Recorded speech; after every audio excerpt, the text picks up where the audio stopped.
Romanos 8, 28. A palavra de Deus diz assim: E sabemos que todas as coisas contribuem juntamente para o bem daqueles que amam a Deus, daqueles que são chamados pelo seu decreto. Amém. Glória a Deus. Os irmãos podem se sentar.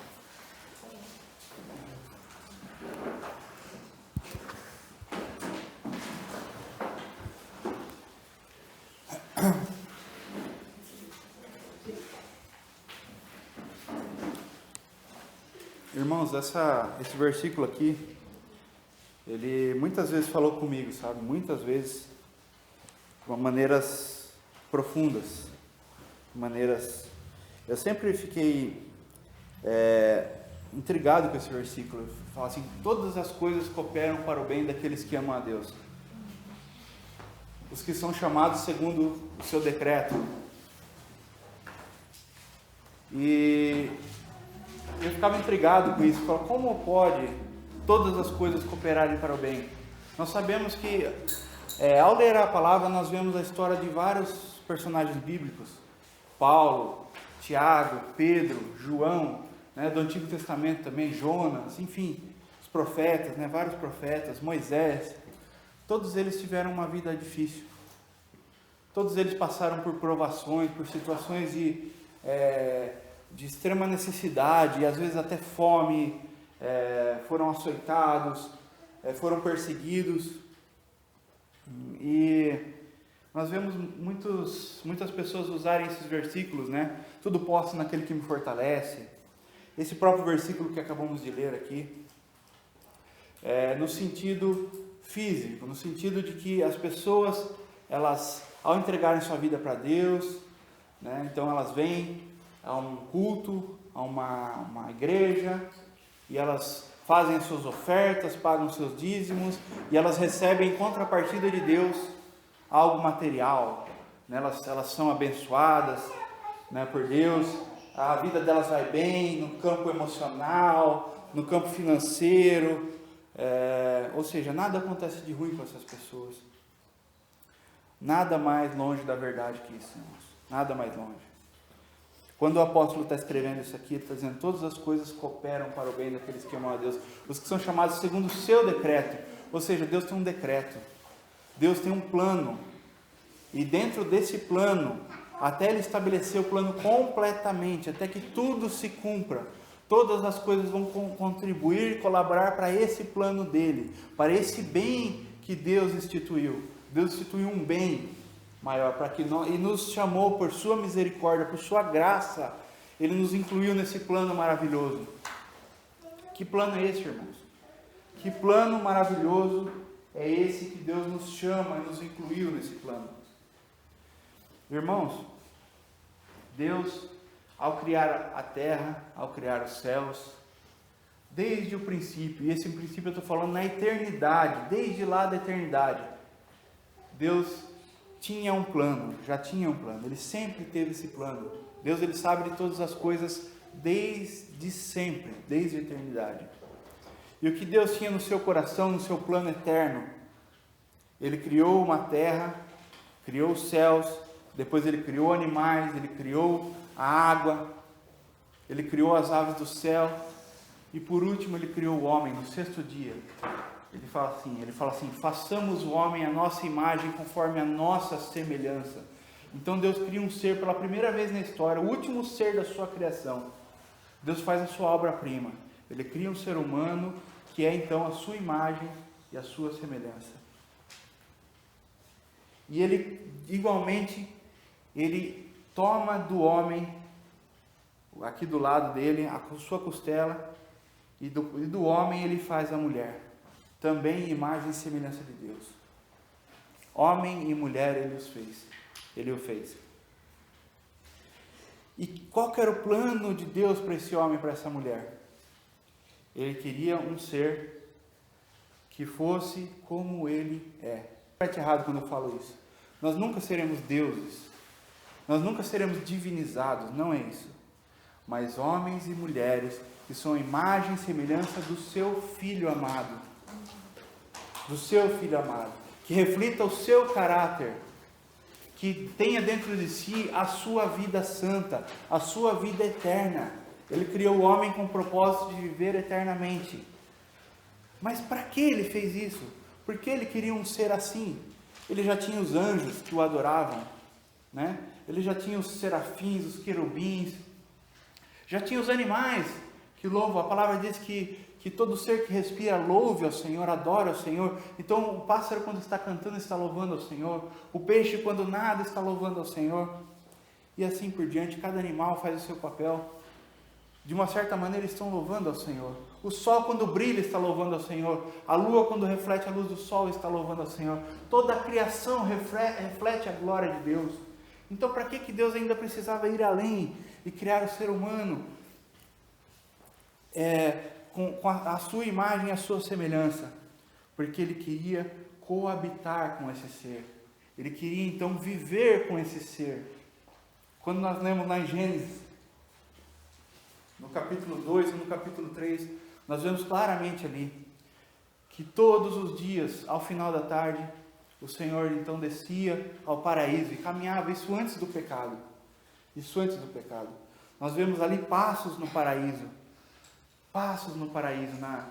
no jardim do Éden, né? E irmãos, quem caminha é um homem. Então, desde os primeiros 2 capítulos da Bíblia, nós já vemos Deus caminhando como homem sobre essa terra. Está vendo, irmão, para que Deus criou todas as coisas? Para Ele caminhar sobre a terra. Eu já preguei isso outro dia em Provérbios 8, não foi assim? Eu falei sobre isso. Mas isso é maravilhoso, irmãos. Nunca é demais repetir isso. Nós nunca podemos perder isso de foco, irmãos. Para que Deus nos fez? Para que Deus nos chamou? O que é esse bem que todas as coisas cooperam? Né? Para que esse bem? Por que esse bem? E Deus então vinha, caminhava com o homem e sentava-se. Eu fico imaginando a cena, talvez ele sentasse numa mesa com o homem, com a mulher, e ali conversasse. E tinha longas tardes, talvez até um chá, quem sabe? Né? Ou não sei se tinha algo assim, mas... E sentava ali no final da tarde e conversava sobre as maravilhas que Ele fez. Olha o coração do nosso Deus, irmãos. O Deus que criou os céus e a terra, que criou o universo, desejava no mais profundo do seu coração coabitar com o homem. Coabitar. E isso fala lá no primeiro capítulo do Evangelho de João. Lá no primeiro capítulo do Evangelho de João diz que o Verbo se fez carne. Aquele Verbo eterno que a tudo criou, que é a palavra de Deus, tudo foi feito por meio da palavra. Aquele Verbo eterno que sempre existiu, não teve um começo aquele Verbo. Sempre existiu, aquele Verbo que estava com Deus, aquele Verbo que era Deus. Esse Verbo se fez carne e habitou entre nós, coabitou entre nós. E vimos a sua glória, a glória como unigênito do Pai. É esse Verbo que nós estamos dando testemunho hoje, irmãos. Testemunho vivo de que Ele habita entre nós.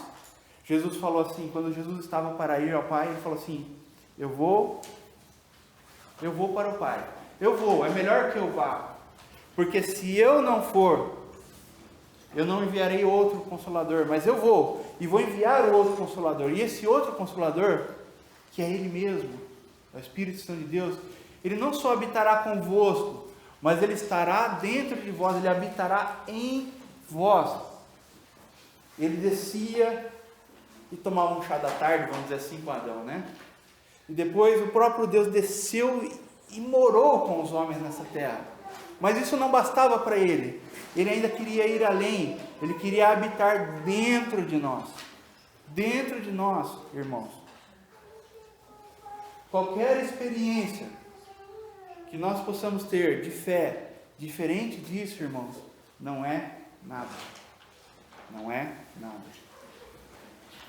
Essa experiência, todo cristão, todo aquele que crê no nome do Senhor, tem que experimentar. Deus habitando dentro dele. Nada menos que isso satisfaz o coração de Deus. Nada menos que isso. Eu vou convidar os irmãos a abrir em João, no capítulo 4. Nós vamos ler uma história ali. Uma história bem conhecida da mulher samaritana. Irmãos, essas palavras aqui desse capítulo,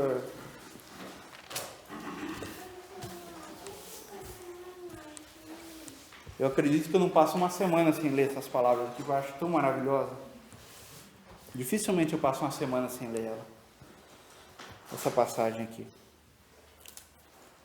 Jesus, quando caminhava sobre a terra, se encontrou com uma mulher samaritana. E a maioria dos irmãos aqui sabem que existia uma separação entre judeus e samaritanos, né? Judeus eram aquelas pessoas que eles tinham como ordenança da lei não se contaminar, ou seja, não se misturar com outros povos. Eles tinham que se manter puro, vamos dizer assim, eles como povo, eles não podiam se contaminar, porque tinham os outros povos. Não é uma questão de carne propriamente dito, né?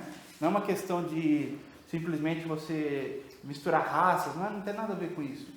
É uma questão de que os outros povos adoravam outros deuses. Essa é a questão, né? O povo de Israel aceitou estrangeiros no passado e ainda aceitava estrangeiros. Mas a questão não era uma questão de sangue propriamente dito. Era uma questão de contaminação. Haviam ídolos. Os outros povos adoravam outros ídolos. E o povo de Israel adorava o único e verdadeiro Deus. Era essa a diferença. E esses samaritanos, eles eram ainda que descendência de Abraão, mesclado, né? Eles tinham voltado do exílio, mas já mesclado, né? Ou tinham permanecido, alguns tinham permanecido ainda ali naquela região da Samaria, e eles já tinham se misturado com outros povos, já tinham adorado outros deuses e tal, mas haviam samaritanos que ainda guardavam a lei do Senhor, ainda guardavam as tradições do povo de Israel, ainda cultuavam o único e verdadeiro Deus.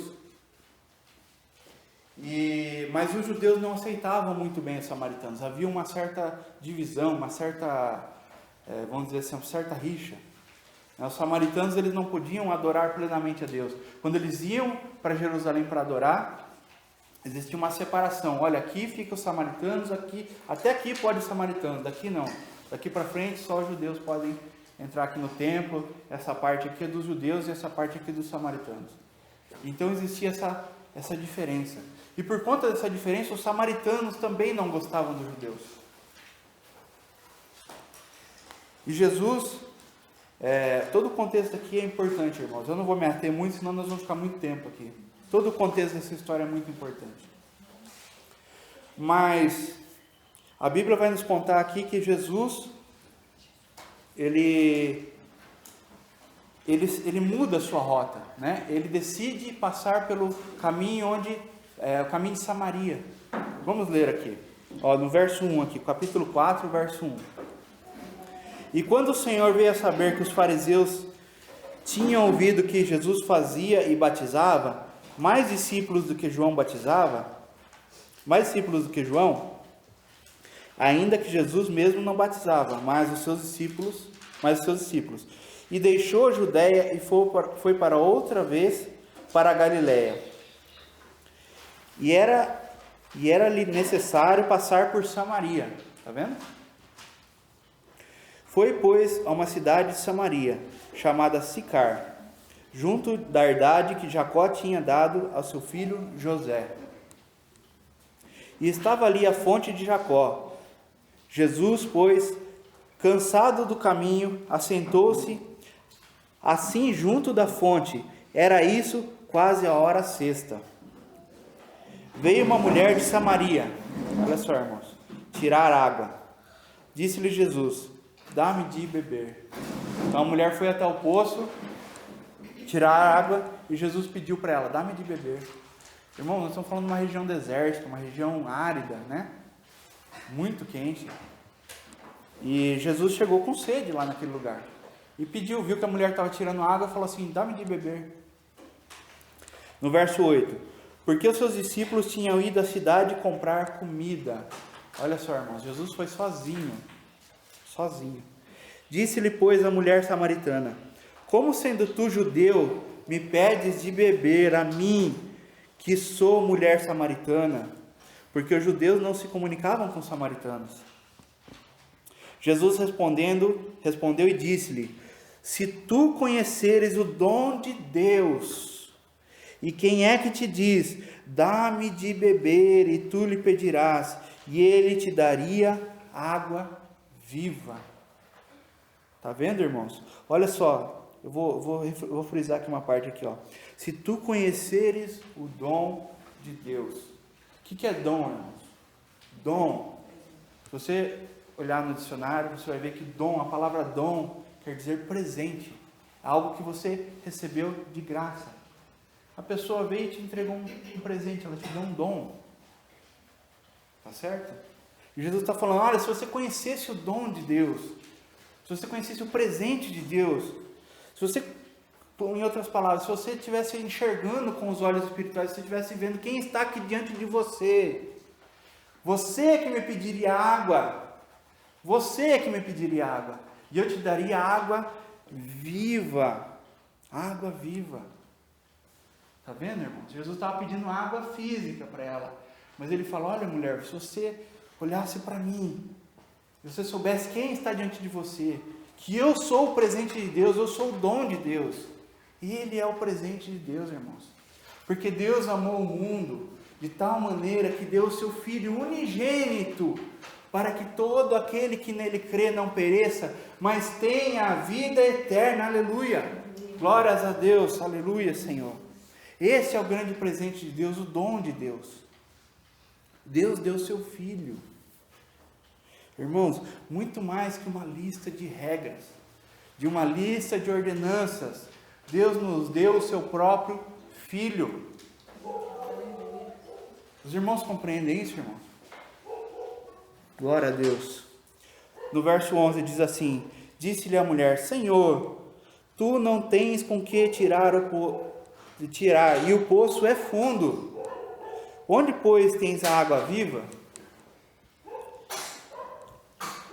És tu maior do que Jacó, o nosso pai, que nos deu o poço, bebendo ele próprio dele, e os seus filhos e o seu gado? Jesus respondeu e disse-lhe, qualquer que beber desta água, tornará a ter sede, mas aquele que beber da água que eu lhe der, nunca terá sede, porque a água que eu lhe der, se fará nele uma fonte de água, e jorrará a jorrar para a vida eterna. Aleluia!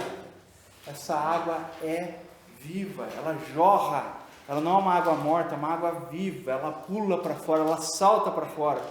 Aquele que crê no Senhor, dele fluirão rios de água viva, ou seja, é uma fonte que nunca seca. Os irmãos lembram lá no Gênesis, que lá no Gênesis tinham duas árvores, e tinha uma fonte lá também.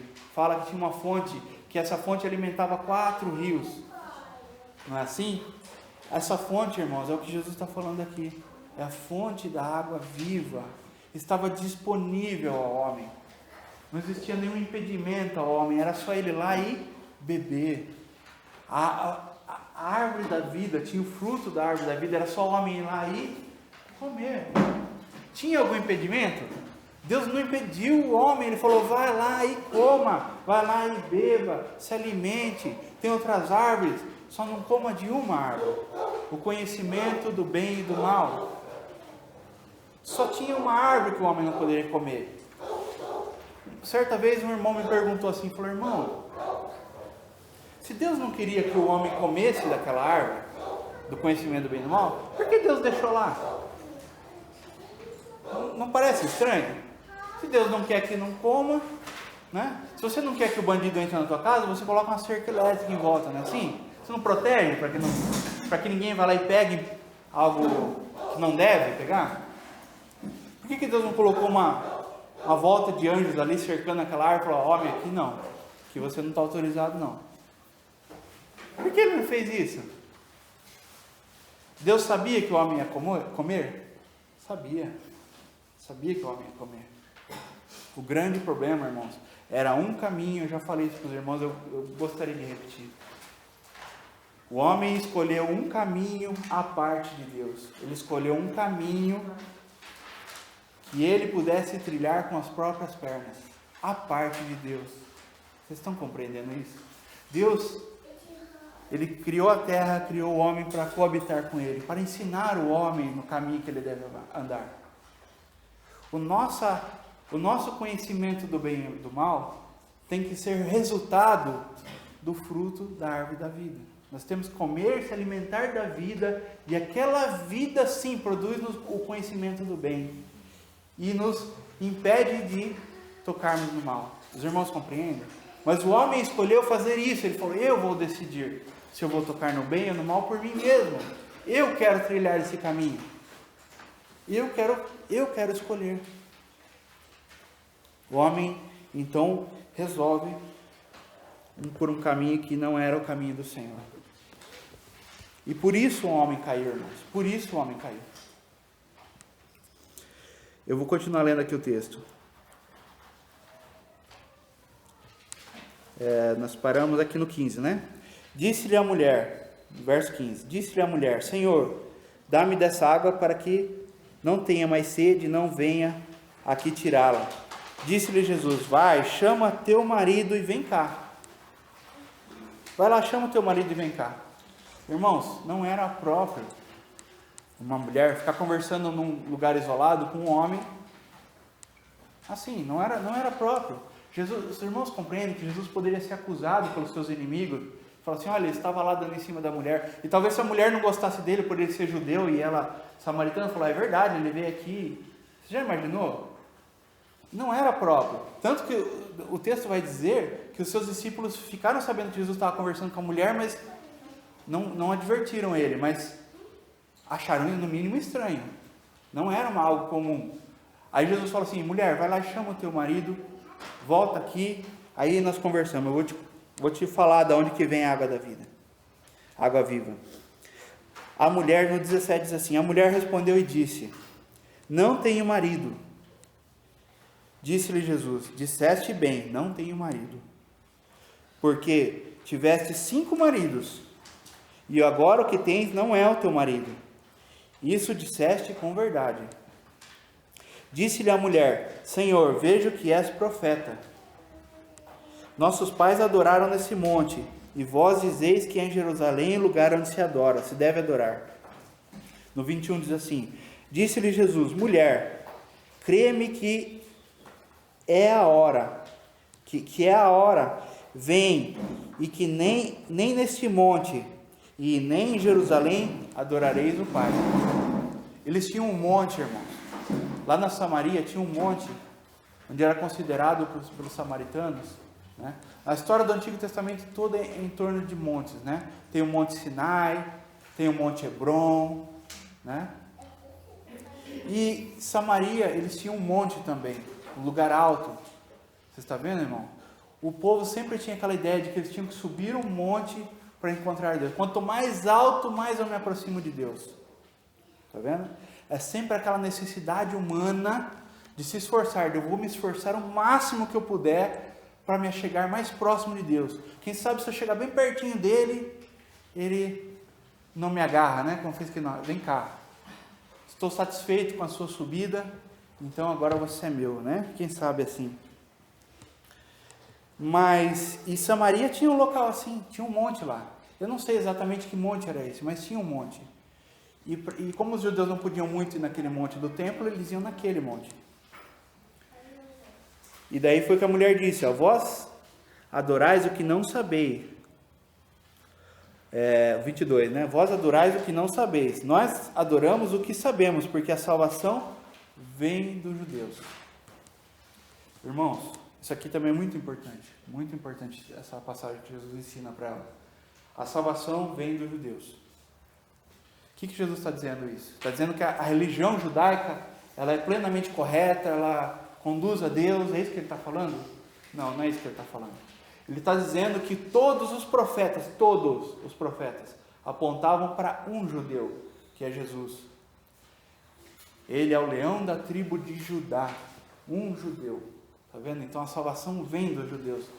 Deus usou aquela linhagem física, aquela linhagem carnal, vamos dizer assim, né? Aquela linhagem de sangue de Abraão, né? Deus fez uma promessa para Abraão e veio trazendo a linhagem até chegar a Jesus, cumprindo então a promessa que do herdeiro de Abraão, que do herdeiro de Davi viria o rei que regeria a terra com vara de ferro.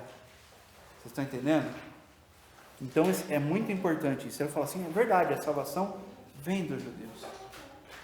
Outra coisa que eu refletindo nesse texto, eu cheguei a concluir também.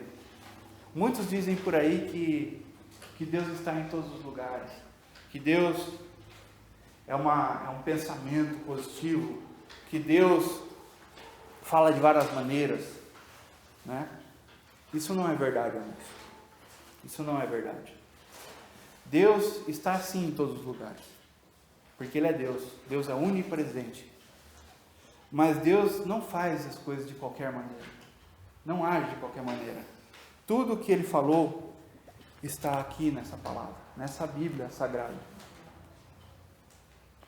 Se você tem outro livro de fé, eu respeito, é a sua fé. Eu respeito você como ser humano, mas eu tenho que te dizer, você está no engano se você tem outro livro de fé que não seja a Bíblia. Não que você não possa ler outros livros, claro que pode. Mas a palavra de Deus está aqui, irmãos. Jesus falou aqui, ó. Foi aqui que Jesus falou. Qualquer coisa diferente disso, qualquer coisa diferente que venha dos profetas, que venha de Moisés, dos profetas, dos apóstolos, do próprio Cristo, aquilo que Ele falou. Essa palavra, então, não é a palavra de Deus. Existem muitas palavras bonitas por aí. Certa vez eu encontrei com um rapaz espírita, e ele, na verdade, não era espírita, ele era católico. E ele falava assim, e ele estava maravilhado com o espiritismo, ele começou a ler livros espíritas e tal. E ele falava assim, Antônio, mas você já leu o livro espírita? Eu falei, já li alguns. Antônio, mas você não viu que lá fala de Jesus? Eu falei, já li. Verdade, fala de Jesus. Você já leu o Evangelho de Allan Kardec? Eu falei, não. O Evangelho de Allan Kardec eu nunca li. Eu já li vários livros dele, mas não o Evangelho de Allan Kardec. Eu falei, então como é que você pode falar? E lá ele fala de Jesus, como é que você vai dizer que aquilo não é o Evangelho de Jesus também? Eu falei assim, olha, meu amigo, é muito simples. Porque o que diz lá é diferente do que Jesus falou em pessoa. É simples assim. Por mais bonito que seja aquelas palavras, são palavras diferentes. Jesus falou A, o Allan Kardec falou B. É simples assim. Se você não tem o seu parâmetro aqui na palavra de Deus, você vai adorar um Deus que você imaginou, um Deus que você criou na sua mente, não o Deus verdadeiro. É isso que Jesus está falando para a mulher. Fala assim, olha, nós adoramos o que nós conhecemos. E o que nós conhecemos? O que os judeus conheciam? A palavra de Deus. Eles tinham todo o Antigo Testamento.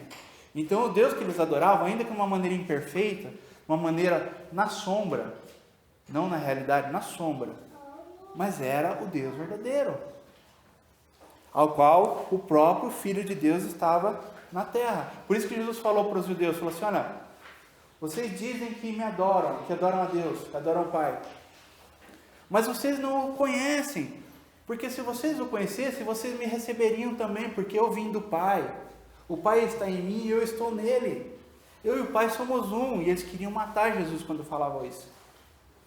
Está vendo? Vamos continuar o texto aqui.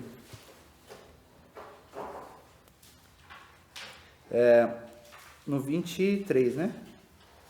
23. Vamos ler o 23 de novo.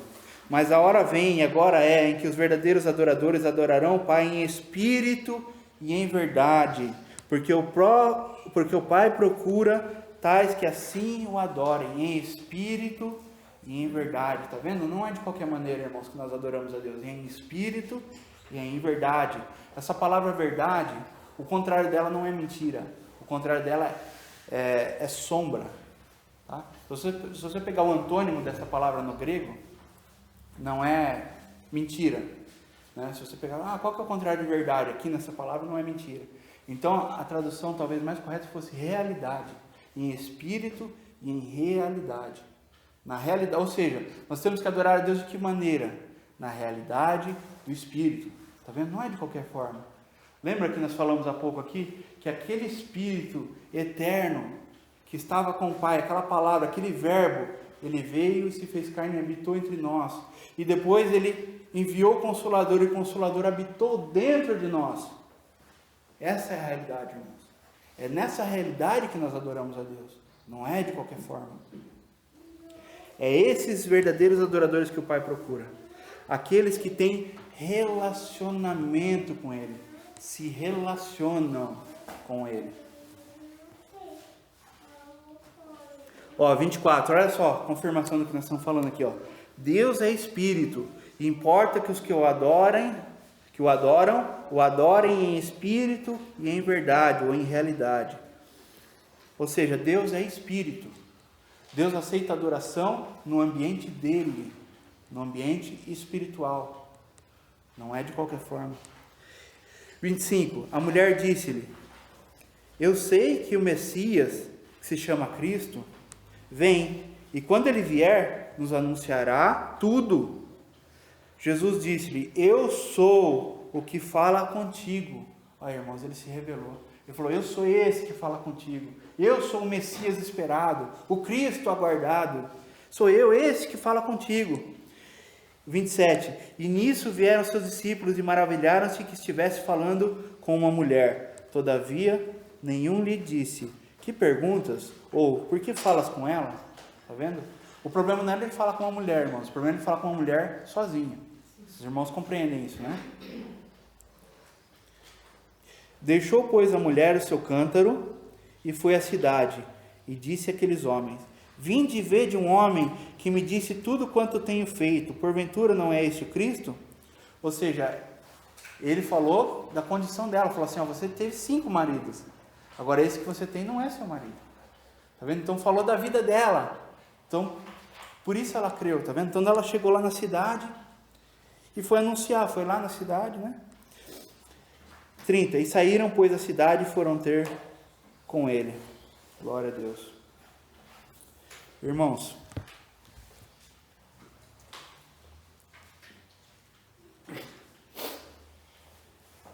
a realidade do Espírito, né, é algo que só acontece, né, quando a pessoa crê no Senhor. Aquele que crê em mim, do seu interior fluirão rios de água viva. O que Jesus está falando é de relacionamento. Relacionamento. Deus sempre quis se relacionar com o homem dessa maneira, nesse nível de intimidade, irmãos. Nesse nível de intimidade.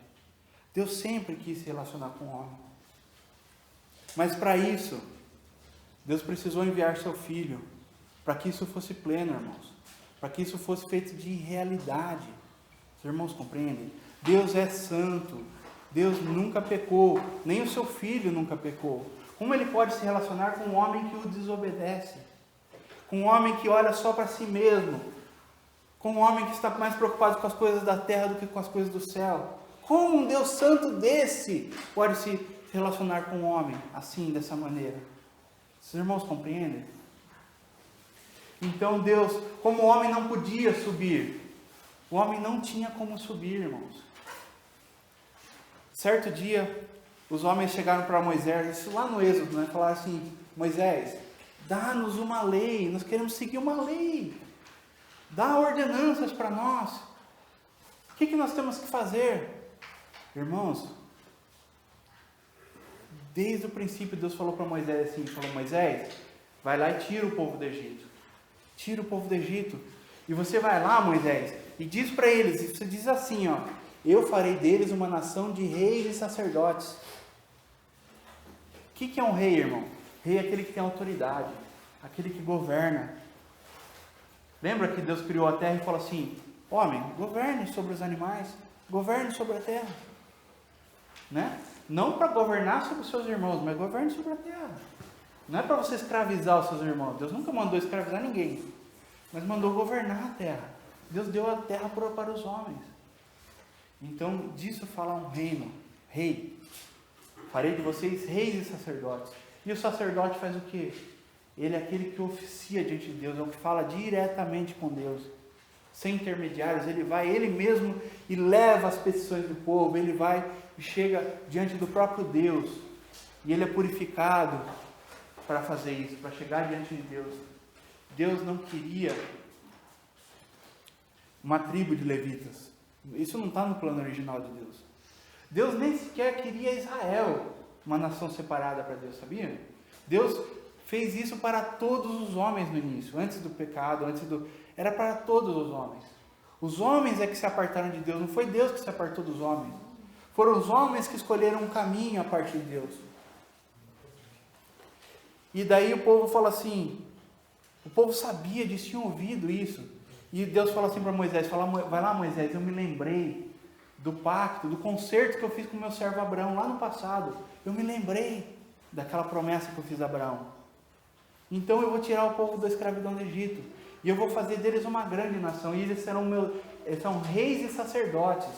Ou seja, eles vão ter relacionamento comigo direto. A vontade de Deus não era ter Moisés como intermediário, como interlocutor. Ele queria ter esse relacionamento com todos os homens. Com todos os homens. E o povo falou assim, vai lá Moisés, sobe você no monte e não nós. Senão nós vamos morrer. Vai lá você, não a gente. Tudo que Deus falar para fazer, você vem aqui e traz para nós e nós vamos fazer. Ou seja, o povo queria uma lista de regras para obedecer. Uma lista de ordenanças. Deus nunca quis isso, irmão. Eu falo, tá bom, vocês querem uma lista? Então tá aqui ó. Não matarás, não adulterarás, não adorarás o Senhor teu Deus sobre todas as coisas. Está aqui uma lista de regras. Faça isso e viverá. Cumpre. Cumpre, não erra em um ponto, mas não pode errar um tio da lei. Não erra em nada. Faça isso e viverá. Vamos zerar a partir de agora. Ó. Daqui para frente, se obedece, está feito. É assim que você quer? Você quer a lei? Você quer regras para você seguir? Então cumpra a lei. Por que Deus fez isso, irmão? Porque Deus sabia que o homem não ia cumprir, irmãos. Deus sabia que o homem não ia cumprir. O homem não tem condição de cumprir naturalmente a lei de Deus. Não tem condição. O homem não consegue. O homem quebrou a lei de Deus antes mesmo da tábua chegar no arraial. Antes mesmo de Moisés descer com as tábuas da lei, o homem já tinha quebrado. Já estava lá adorando outros deuses, já estava fazendo uma festa terrível lá sabe Deus lá o que estavam fazendo naquela festa. Então, irmãos, o homem não tem condição de cumprir a lei de Deus. Porque o homem não podia subir. Você estava impedido a ele. Não podia subir por causa do pecado. Um Deus santo não tem como receber um homem assim. Deus enviou o seu filho. Fez o caminho inverso. Está vendo? O homem não pode subir. Deus desce. Deus desce. Está vendo? Olha o coração desse Deus. E Jesus falou assim, olha, da mesma maneira que lá no deserto, Moisés ergueu uma serpente. Moisés pegou uma serpente, o povo estava todo sendo picado por serpentes lá no deserto. Aí Moisés foi lá e intercedeu pelo povo, e o Senhor falou assim, olha Moisés, vai lá e ergue uma serpente. Você pendura uma serpente numa vara. Todo mundo que olhar para aquela serpente vai ser livre da mordedura das outras serpentes. Se ele só olhar para aquela serpente, ele vai ser salvo daquilo. E foi assim que Moisés fez, e o povo olhava para aquela serpente, e então o efeito daquele veneno em volta, tudo perdia todo o seu efeito. O povo então foi salvo daquela serpente, olhando para aquela serpente que havia sido pendurada naquela haste. E Jesus fala isso certa vez, ele fala assim, olha, como a serpente foi pendurada no deserto, importa que o Filho do Homem seja também pendurado, seja erguido no madeiro. Está vendo? O Senhor, Ele que não pecou, Ele não falhou em nada, Ele não errou um pingo da lei. Ele não, pelo contrário, Ele cumpriu a lei na sua perfeição, na sua plenitude. Na sua plenitude. Este homem que cumpriu tudo, esse homem que é Deus e homem, que fez tudo isso, foi pendurado, Ele se fez maldição por nós. O povo olhava e via uma serpente ali. Vocês entendem, irmão? Serpente é figura de pecado. Figura de algo, de uma maldição. Ele se fez maldição por nós. Ele não é maldito, mas ele se tornou maldição naquele momento que ele estava na cruz. Ele recebeu a carga do pecado por nós. E por isso ele pôde então redimir esse homem. E ele falou assim, olhem para mim, mulher, se você soubesse quem é esse que está aqui na sua frente, se você conhecesse o dom de Deus, você me pediria água e não eu te pediria água, você me pediria água viva. E essa água ia matar a sua sede, não hoje, não só amanhã, mas para todos sempre. Por isso, irmãos, que todas as coisas cooperam para o bem daqueles que amam a Deus, os que creem no seu nome, os que estão debaixo do seu decreto. Os irmãos entendem isso, irmãos? Todas as coisas cooperam para o bem. Irmãos, eu já contei essa história para os irmãos, eu conversava certa vez com um rapaz lá do meu trabalho, eu fiquei 3 anos pregando o evangelho para ele. Um rapaz que era católico, mas nunca tinha lido um livro da Bíblia. E ele falava assim, não, eu tenho que ler isso, eu tenho que ler aquilo, eu tenho que ler aquilo outro, para daí eu estar preparado para ler a Bíblia. Eu falava assim, meu irmão, Jesus pregava para pessoas, muitas vezes pessoas analfabetas. Você está dizendo que tem que se preparar intelectualmente para ler a Bíblia, né? A minha mãe sabe disso.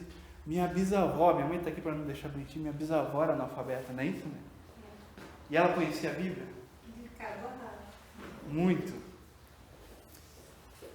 Vocês entendem, irmãos? Queria eu chegar perto do conhecimento e da sabedoria que minha bisavó tinha. Queria eu. Irmãos, e eu falava para ele, eu falava assim, meu amigo, talvez um dia, quando ele estiver diante do Senhor, né? E o Senhor, por misericórdia, nos permita lembrar de algo do passado e falar assim, tiver eu, você e o Senhor, assim, sentados numa mesa, talvez, conversando, e falar assim, Senhor... E ele fala assim, meus filhos, vocês lembram aquela conversa que vocês tiveram aquele dia naquela Copa? Onde meu filho aqui testemunhava de mim, falava do sacrifício na cruz, aquilo que eu fiz. Vocês lembram disso? Eu falo assim, Senhor, agora eu estou lembrando. Ele falou assim, então, eu criei o ministério público inteiro no Brasil, para que um dia vocês tivessem aquela conversa. Os irmãos compreendem o que eu quero dizer? Como quando eu falo que todas as coisas cooperam para o bem daqueles que amam a Deus. Irmãos, nós não estamos aqui para outra finalidade. Irmãos, nós nos casamos, temos filhos, amém, glória a Deus por isso. Isso é maravilhoso, é algo santificado do Senhor. O Senhor nos deu os nossos filhos para ensinarmos o caminho que eles devem andar. Isso é algo maravilhoso, inexplicável, né? Mas tudo isso teve um começo e um dia vai ter um fim. Quando nós morrermos, quando a irmã estiver diante do Senhor, né, a irmã, o irmão estiver diante do Senhor, com os seus filhos do lado, os seus filhos não vão mais chamar vocês de mãe e pai. Vão ser irmãos. Não é isso que Jesus ensinou? Que falou que na próxima vida não tem pai e mãe, não tem marido, mulher, não. Somos todos irmãos. A nossa função hoje, a minha função hoje de esposo da Karen é nessa terra. No mundo por vir não seremos mais casados. Entende, irmão? Então essas coisas, elas são sombra de uma realidade futura. Que é o quê? Qual que é essa realidade futura? Nossa união com o Senhor. Entende? O trabalho que você desempenha hoje na terra, que você tem, que o Senhor te confiou, é sombra do trabalho que Ele quer para você quando você for rei, sacerdote. Você entende isso, irmão? O Senhor está te confiando algo nas suas mãos. Glória a Deus por isso. Mas isso não é a finalidade da sua vida. Você não está aqui para isso. Você está aqui para conhecer e continuar a conhecer aquele que vive para sempre. A vida eterna. A vida eterna. Essa vida eterna que estava com o Pai, aquele verbo que estava com o Pai, Ele se fez carne e habitou em nós, conosco e depois dentro de nós, irmãos. Isso é muito precioso, irmãos.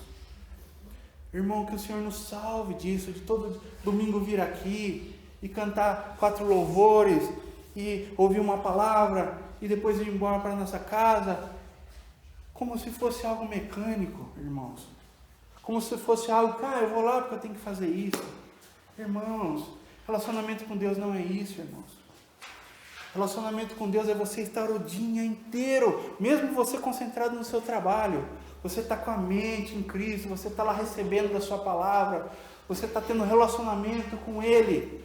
Isso é vida com Deus, estar em espírito de oração. Quando você ver alguma coisa má, você não vai tocar naquela coisa má, porque você está em conexão direta com Deus. E o Senhor vai te alertar, falando, não toque aí, filho, isso é morte para você, não toque nisso, esse objeto não é seu, filho, não toque nisso. Filho, não veja aquele filme que tem cenas pornográficas, isso vai te contaminar, filho. Isso vai fazer mal para você, você vai ficar pensando naquilo o tempo todo. Isso vai ganhar o teu coração, filho. O Espírito Santo vai te alertar, ele vai te mostrar. É muito mais do que uma lista de regras, irmãos. Os irmãos compreendem? É a vida do próprio Filho de Deus habitando em nós. Que o Senhor nos salve de uma vida mecânica, que o Senhor nos salve de uma vida religiosa, irmãos. Se isso ainda não é uma realidade na sua vida, irmãos, eu peço que você converse com o Senhor, fale com Ele, fale: Senhor, habite em mim, Senhor, me perdoa os meus pecados, eu confesso que sou um pecador, eu pequei, Senhor, eu pequei, confesse os seus pecados, creia no Senhor, e Ele te salvará de tudo, irmãos, de tudo. Irmãos, que graça bendita é essa, irmãos? O Senhor não fala assim para nós, assim: olha, você pecou aqui, você roubou, então você tem 5 anos aqui para você me pagar, então. Você vai fazer isso, isso, isso de boa ação e você vai me pagar. Irmãos, Jesus nunca falou isso, irmãos. Jesus nunca falou isso, Ele falou assim: arrependa-se dos seus pecados, negue-se a si mesmo, vem e me segue, toma a sua cruz, vem atrás de mim, vamos comigo, me segue, olha para mim, você quer ser salvo? Olha para mim. Olha para mim. Foi isso que o Senhor Jesus falou.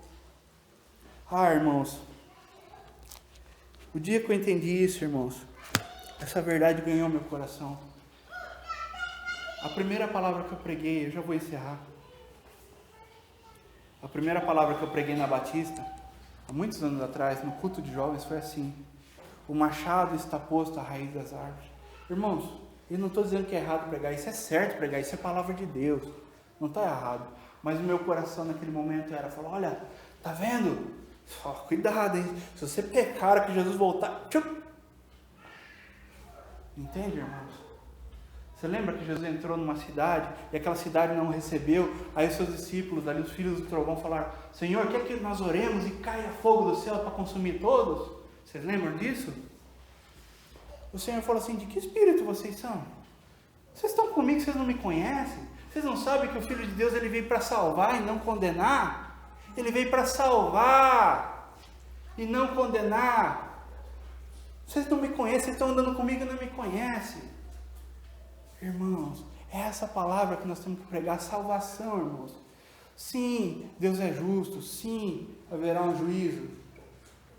Mas para aqueles que desprezam o Senhor, irmãos, nós não somos melhor que ninguém. Nós somos tão, ou às vezes mais pecadores, nós pecamos até mais que os outros, mas nós reconhecemos que somos pecadores. Se estamos hoje aqui é porque reconhecemos que pecamos e precisamos sim de um Salvador. Nós precisamos do nosso Senhor. Amém, aleluia. Glória ao teu nome, Senhor. Todas as coisas cooperam para o bem daqueles que amam a Deus. Aleluia, Senhor. Obrigado, meu Pai. Querido e santo Deus, nós te damos graça, Senhor. Muito obrigado, meu Deus. Obrigado, Senhor, porque o Senhor entregou a sua vida na cruz. E o Senhor provou o seu amor por nós, sendo nós ainda pecadores, Senhor. Estando nós nas nossas iniquidades, Senhor. Nós não estávamos olhando para Ti, Senhor. Não estávamos, Senhor. Nós não estávamos buscando a Ti. Não queríamos nem saber de Ti, Senhor.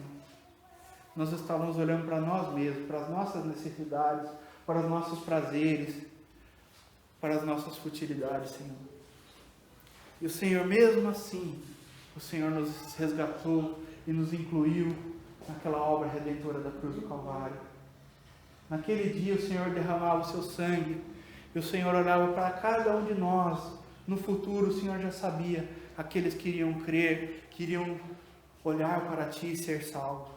Ó Jesus amado, muito obrigado, Senhor. Obrigado, Senhor, porque por estarmos hoje aqui e ouvirmos a Tua palavra, Senhor. Ouvirmos que fomos aceitos no amado, que fomos aceitos por Ti, Senhor. O Senhor nos disse certo dia: vinde como estais. Aleluia, Senhor. E por Tua graça e misericórdia, o Senhor não não nos mantém como estávamos, Senhor. O Senhor nos transforma a cada dia, Pai. Porque a vida cristã é uma vida de relacionamento, Senhor. É uma vida de intimidade contigo. Senhor, nos salva das coisas mecânicas. Nos salva da religião, Senhor. Nos salva de religiosidade, Senhor. De fazermos as coisas de uma maneira achando que estamos te agradando, Senhor. Quando na verdade estamos só agindo de uma maneira mecânica, Senhor. Nos salva dessas coisas, Senhor. Nos dá a vida do teu Filho, Senhor. Nós queremos viver em novidade de vida, a cada dia experimentando do teu Filho. A cada dia o Senhor governando o nosso ser. O Senhor se fazendo presente, nós sentindo a sua presença. Nós tocando nas realidades do Espírito. Adorando o Pai em Espírito e em verdade, Senhor. Muito obrigado, meu Senhor. Graças te damos, Pai. Senhor, fica conosco, Senhor, essa semana, Pai. Nós precisamos tanto de Ti, Senhor. Tanto da Tua presença, Senhor. Senhor, governa essa congregação, Pai. Governa sobre a minha vida, Senhor. Governa, Senhor. Toma o Teu lugar no trono, Senhor. Espírito Santo de Deus, seja tudo em nós, Pai. Seja tudo em nós. Governa o nosso agir, o nosso falar, o nosso olhar, Senhor. Governa, Senhor, as nossas mãos, Senhor. Governa os nossos pensamentos, Senhor. Ganha os nossos pensamentos para Ti, Senhor. Ganha-nos totalmente para Ti, Senhor. Se o Senhor nos salvar, nós seremos totalmente salvos para Ti, Senhor. Totalmente salvos, Senhor. Senhor, que nós nunca percamos, Senhor, de vista o Seu bom decreto, Senhor. Que nós nunca percamos de vista, Senhor, o propósito de estarmos aqui, Senhor. Por que estamos vivos? Por que fomos criados, Senhor? Ó, Senhor, nos torna a imagem do Teu Filho, Senhor. A imagem e semelhança do Teu Filho, Senhor. Que Cristo seja formado em nós até o fim, Senhor. Até o fim. Nos ajuda a perseverar na fé, Senhor. Eu te peço, Senhor, em nome de Jesus Cristo, Pai. Em nome de Jesus Cristo, Senhor. Salva-nos de nós mesmos, Senhor. Salva-nos de nós mesmos, Senhor. Eu te peço em nome de Jesus Cristo, Pai. Em nome de Jesus Cristo. Curva sua cabeça, feche seus olhos. Que a graça do Senhor Jesus Cristo, o amor de Deus e a comunhão do Espírito Santo seja com todos vós. Amém. Aleluia. Louvado seja o nome do Senhor. Glórias a Ti, Senhor. Bendito é o Teu nome. Santo, santo, santo. Obrigado, meu Deus. Obrigado, Senhor.